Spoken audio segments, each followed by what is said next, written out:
चे प्रदेशाध्यक्ष सुनील तटकरे हे कालसुद्धा कर्जतमध्ये त्या ठिकाणी आलेले होते आणि आपण पाहताय की राष्ट्रवादीचे प्रदेशाध्यक्ष सुनील तटकरे झाल्यापासून महाराष्ट्रभर ज्या ज्या घटना त्या ठिकाणी घडलेल्या आहेत, बीडची संतोष देशमुख हत्याकांड घडलं, त्याच्यामध्ये सुद्धा धनंजय मुंडेचे सगळे लोक त्या ठिकाणी होते. पण त्याच धनंजय मुंडेला वाचवण्याचं सुनील तटकरे अतोनात प्रयत्न त्यावेळेस करत होते. त्याच्यानंतर आपण पाहिलं की तो सूरज चव्हाण त्यांनी सुद्धा हिंदू संघटनेच्या एका पदाधिकाऱ्याला मारहाण केलेली होती, त्यालासुद्धा वाचवण्याचं काम सुनील तटकरे करतायत. आणि आज इथे सुद्धा कर्जतमध्ये सुधाकर घारे, भरत भगत यांनासुद्धा वाचवण्याचं काम सुनील तटकरे त्या ठिकाणी करत आहेत. काल तर इन्व्हेस्टिगेशन पूर्ण न झाले असतानासुद्धा त्यांनी त्या ठिकाणी सांगितलं की या सुधाकर घारेचा कोणताही हात नसू शकणार असं त्या ठिकाणी सांगितलेलं आहे. आणि मग हे सगळं कृत्य जे सुनील तटकरे या ठिकाणी दबाव तंत्राचा वापर करून करत आहेत. खरं तर हे ज्या सगळ्या जर आपण महाराष्ट्रातल्या केसेस पाहिल्या तर आमच्या रायगडमध्ये सुद्धा सुनील तटकरेच्या रूपाने आका तयार झाला आहे की काय असं आता आम्हाला त्या ठिकाणी वाटायला लागलेलं आहे. आणि म्हणून आम्ही सगळेच आमदार, मी सगळ्या आमदारांशी आमच्या शिवसेनेच्या चर्चा करतो आहे की आम्ही सगळेच आपण या 2 दिवसामध्ये आम्ही देवेंद्रजी फडणवीस साहेबांना, मुख्यमंत्र्यांना त्या ठिकाणी भेटणार आहोत, उपमुख्यमंत्री शिंदे साहेबांना भेटणार आहोत आणि ह्यांच्या सगळ्यांच्यावर कठोर कारवाई केली पाहिजे असं आम्ही त्या ठिकाणी त्यांना त्या ठिकाणी सांगणार आहोत. 26 तारखेला मंगेश कालोखे हा माझा अतिशय जवळचा सहकारी, यांची क्रूरपणे, निर्गुणपणे हत्या करण्यात आलेली आहे. त्यानंतर आज जवळजवळ 3रा दिवस आहे. 7 ते 8 आरोपी पोलिसांनी त्या ठिकाणी अटक केलेली आहे.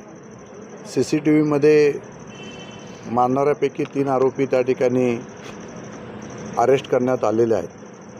आणि या संदर्भात जी संपूर्ण तक्रार मंगेशच्या परिवाराने या ठिकाणी देण्यात आलेली आहे, राष्ट्रवादीच्या कार्यकर्त्यांनी पराजयाचा वचपा म्हणून मंगेशची निर्गुणपणे हत्या करण्यात आली.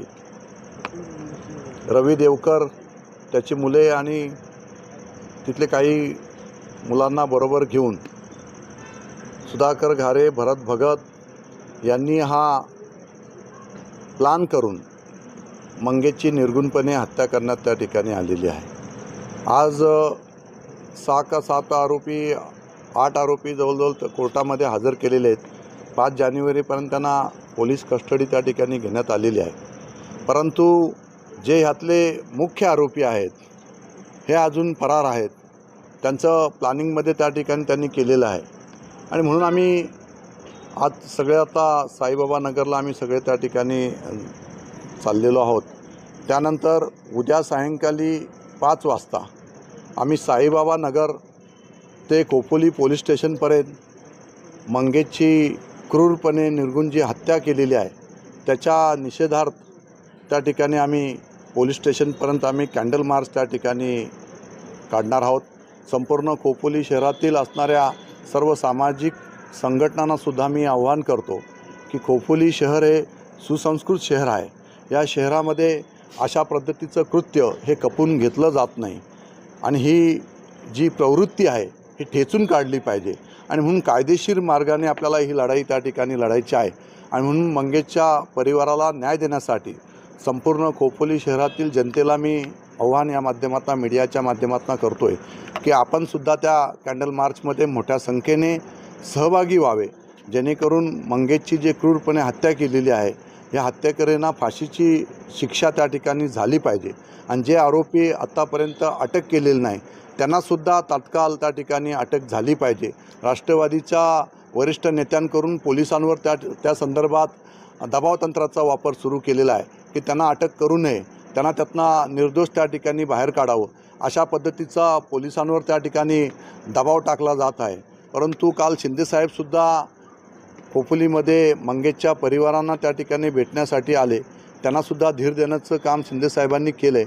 आणि त्या ठिकाणी साहेबांनीसुद्धा जाहीरपणे त्या ठिकाणी सांगितलं आहे जे आरोपी याच्यामध्ये सहभागी आहेत या सगळ्या आरोपींना मोका अंतर्गत कारवाई केली जाईल असं सुद्धा त्या ठिकाणी सांगितलं आहे. आणि ही प्रवृत्ती कायमस्वरूपी ठेचून काढली जाईल.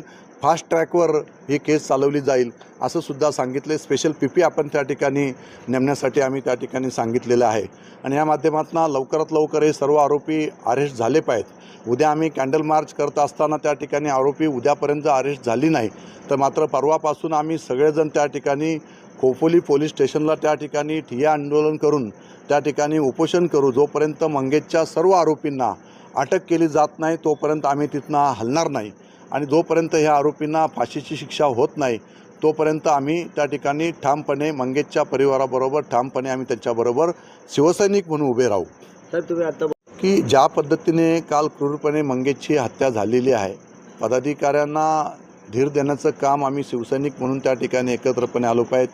मंगेशची जी हत्या झालेली आहे त्याच्या परिवाराला आपण सगळ्यांनी सपोर्ट त्या ठिकाणी एकत्रपणे त्या ठिकाणी केला गेला पाहिजे. जोपर्यंत हे सगळे आरोपी अटक केली जात नाही तोपर्यंत आपण त्या ठिकाणी मोर्चा स्वरूपात आंदोलन करून त्या ठिकाणी त्यांना जोपर्यंत अटक होत नाही तोपर्यंत आपण त्या ठिकाणी ठामपणे मंगेशच्या परिवाराबरोबर उभे राहिलो पाहिजेत. आणि म्हणून आता आम्ही सगळेच जण त्या ठिकाणी त्याच्या परिवाराला पुन्हा एकदा भेटण्यासाठी रोज माझे सगळे नगरसेवक असतील, नगराध्यक्ष असतील, सगळेच जण सातत्याने त्याचा पाठपुरावा करतील. जोपर्यंत यांना अटक केली जात नाही तोपर्यंत आम्ही ठामपणे त्या ठिकाणी मंगेशच्या परिवारावर उभे आहोत आणि कायमस्वरूपी पुढेसुद्धा यांना फाशीच्या शिक्षेपर्यंत पोचवलं जात नाही तोपर्यंत आम्ही सगळे शिवसैनिक त्या ठिकाणी शांत बसणार नाहीत.